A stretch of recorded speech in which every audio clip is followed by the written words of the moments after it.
आपके मन में एक सवाल आया होगा कि ज़्यादा पूजा पाठ करने वाला व्यक्ति दुखी क्यों रहता है और जो भगवान को मानता ही नहीं वो तो सुखी रहता है। सबके मन में ये सवाल आया होगा। बहुत बार ऐसा देखने को मिलता है, जो ज़्यादा भगवान का पूजा पाठ करता है वही सबसे ज़्यादा दुखी होता है, जबकि कोई नास्तिक आदमी जो भगवान को नहीं मानता, कभी पूजा पाठ नहीं करता, कभी संतों का संग नहीं करता, वह सबसे ज़्यादा सुखी जीवन जीता है। यह सब चीज़ें देखकर कभी कभी तो ऐसा लगता है कि भगवान ही गलत है, भगवान का न्याय ही गलत है। ऐसा हर किसी के साथ होता है। आखिर क्यों भगवान को मानने वाला व्यक्ति सबसे ज़्यादा दुखी होता है? एक गुरु के दो चेले थे।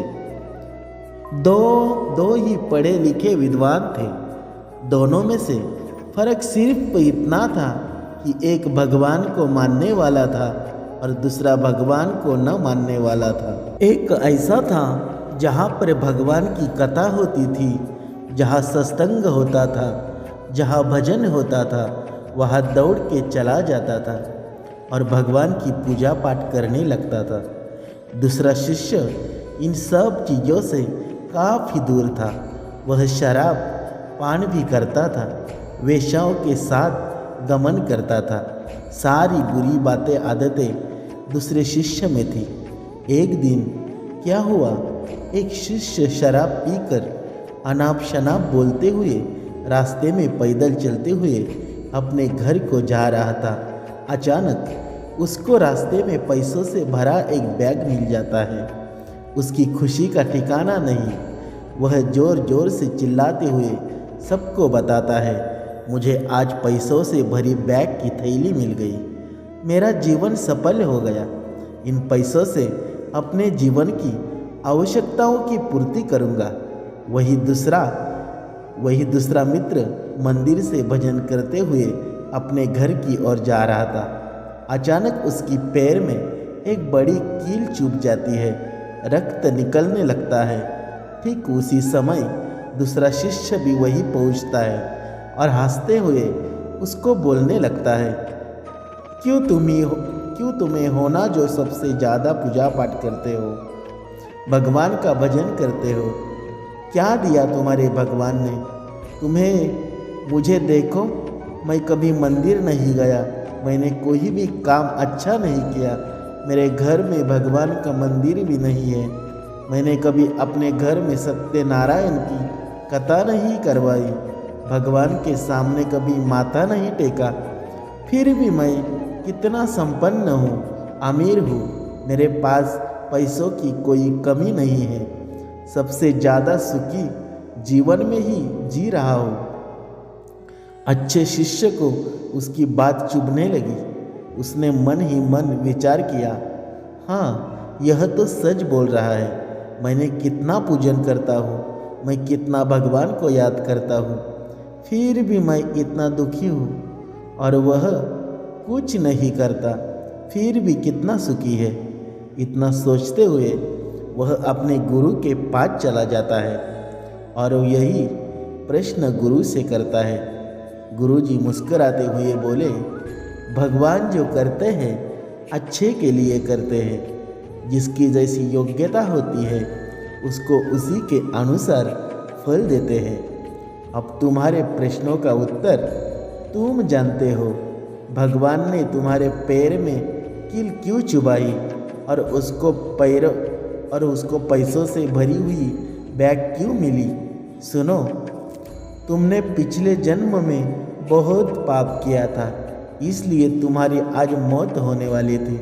तुम बच गए क्योंकि तुम मंदिर गए थे, तुमने भगवान की पूजा की थी। यही एक कारण है कि तुम्हारी मौत ना होकर सिर्फ एक कील चुभी। अब तुम्हारे मित्र की बात करते हैं। पूर्व जन्म में वो एक संत महापुरुष था, इसीलिए उसकी आज किस्मत बदलने वाली थी। करोड़ों की संपत्ति का मालिक बनने वाला था, मगर इस जन्म में उसने कोई भी अच्छा काम नहीं किया। इसीलिए पूर्व जन्म के फल के अनुसार उसको थोड़े पैसे ही मिले, जबकि वो अरबों की संपत्ति का मालिक बनने वाला था। भगवान को दोष देना छोड़ दो। अपने वर्तमान के समय का सदुपयोग करो, भविष्य अपने आप सुधर जाएगा। हमारे जीवन में भी ऐसा ही है दोस्त। दूसरे की संपत्ति से हमारे मन में जलन होना बहुत बुरा है।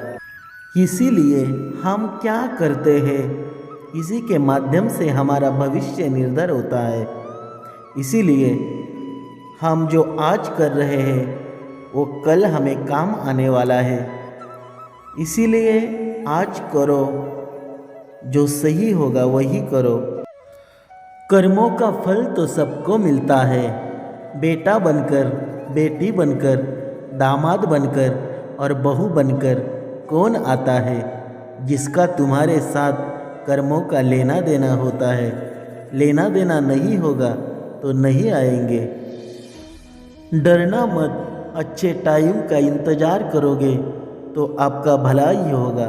आपके लिए भी बहुत सारे खुशियाँ रखी है इस संसार में, लेकिन जो कल है वो आज नहीं मिलेगी। वेट करना सीखो। वेट करोगे तो अच्छा फल मिलेगा। वेटिंग का फल अच्छा ही होता है और आपके लिए भगवान ने बहुत सुख भरा हुआ है। वेट करो, एक दिन आपका ही होगा। भगवान को मत छोड़ो। आज भगवान की पूजा करोगे, ध्यान करोगे, अध्ययन करोगे, संतों की संग करोगे तो कल आपका ही होगा। भले ही आपके जेब में कम पैसा होगा, लेकिन एक ध्यान में रखो, एक वक्त ऐसा आता है जीवन में जब पैसा नहीं चलता, कुछ भी नहीं चलता, सिर्फ भगवान की जुबानी चलती है। भगवान जो बोलता है वही होता है। तब हमारे पास कुछ भी कर्म नहीं होंगे, भगवान के कुछ भी ऋण नहीं होंगे, तो हम कैसे जी पाएंगे आगे। इसीलिए भगवान का ध्यान करो, भगवान से संग करो। हर रोज़ हर दिन भगवान की पूजा करते रहो। एक दिन आपका ही होगा, ज़रूर आपका ही होगा। क्योंकि इस कलयुग में आप भगवान के पास नहीं रहोगे तो आने वाला दिन बहुत कठिन है, बहुत कठिन है, आप सोच भी नहीं सकते। इसीलिए अभी भगवान से जुड़ा रहना चाहिए, भगवान का ध्यान करना चाहिए। चलो दोस्तों, हमारा वीडियो कैसा लगा और ये कहानी कैसी लगी हमें कमेंट करके बता दीजिए। राधे राधे।